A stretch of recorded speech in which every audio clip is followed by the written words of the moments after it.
The baby's cries pierced through the cabin like a never-ending siren, drowning out even the hum of the engines. Passengers shifted uncomfortably in their seats, some covering their ears, others shooting sharp, annoyed glances toward the exhausted nanny rocking the child. At the front of the cabin, the flight attendants exchanged helpless looks.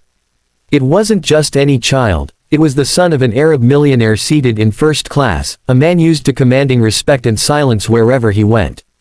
But here, 30,000 feet above the ground, all his wealth, power, and influence couldn't hush the small bundle of tears in his arms. The man, immaculately dressed in a tailored suit, looked more restless with each passing minute. His eyes, usually sharp with authority, flickered with embarrassment and frustration. He wasn't angry at his child, no, that wasn't it. But the stares from strangers, the whispers, the subtle mocking sighs around him, it was unbearable. For someone used to admiration, it felt like humiliation. He rocked his son gently, tried speaking softly in Arabic, tried offering him milk, but the baby's cries only grew louder. The millionaire's hands, which once signed deals worth millions, trembled now at the helplessness of fatherhood in front of hundreds of eyes. A few rows behind, a man shifted uncomfortably in his economy seat. He wasn't rich, he wasn't powerful, he was just a single dad traveling with his daughter. His clothes were simple, his face lined with exhaustion from working 2 jobs, and yet there was a certain strength in his eyes. His daughter, no older than 8, had been watching the entire scene quietly. She tugged at his sleeve, her little voice breaking through the chaos. "Daddy, the baby's sad, can I help?" The father hesitated. This was none of their business, and approaching a man of such stature could bring more trouble than peace. But before he could answer, his daughter slipped out of her seat, her small feet patting softly down the aisle. She walked past the disapproving stares of other passengers, past the murmurs of annoyance, until she stood before the millionaire. Her voice, soft but confident, cut through the baby's cries. "Can I hold him?" The cabin fell into stunned silence. The millionaire blinked, surprised that this little girl would dare approach him so directly. His first instinct was to refuse, to wave her away politely. But something in her innocent eyes stopped him. Against all logic, he carefully handed his son into her tiny arms. The moment the baby settled against her, something incredible happened. The crying stopped. Completely. Gasps rippled through the plane. The baby, who moments ago was inconsolable, now snuggled against the little girl's shoulder, soothed by the soft lullaby she began to hum. She stroked his head gently, whispering words only children seemed to know. The passengers, once irritated, now watched in awe.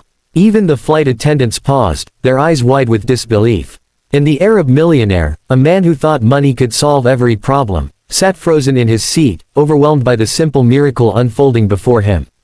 Tears welled in his eyes, though he quickly brushed them away before anyone could notice.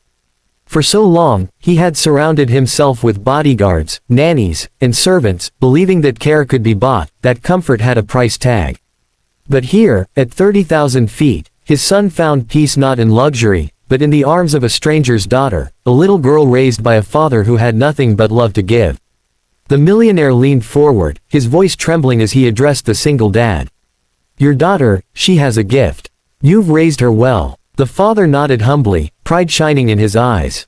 "She just has a big heart. That's all I've tried to give her." As the flight continued, the little girl stayed with the baby, playing peekaboo, humming softly, keeping him calm. The once tense and restless passengers now relaxed, some even smiling at the sweet scene. The millionaire couldn't take his eyes off her. It wasn't just gratitude he felt, it was something deeper, a realization that his wealth meant nothing if he couldn't give his son the love this little girl gave so freely. When the plane finally landed, the millionaire requested to meet the single dad privately. In a quiet corner of the airport lounge, he spoke words the man never expected to hear. "I thought I had everything money could buy. But today, your daughter taught me something no fortune ever could. I want to help you. Not as charity, but as respect. You gave my son peace, and I will never forget it." At first, the single dad refused, pride heavy in his chest. But the millionaire insisted, not with arrogance, but with sincerity. He offered to support the girl's education, to open doors for the man's future, to honor the kindness that had been shown without asking for anything in return. It wasn't about money anymore, It was about two fathers connecting through the struggles of raising children, about respect forged in the most unexpected way. The story of that flight spread far and wide, carried by whispers of passengers who witnessed the moment.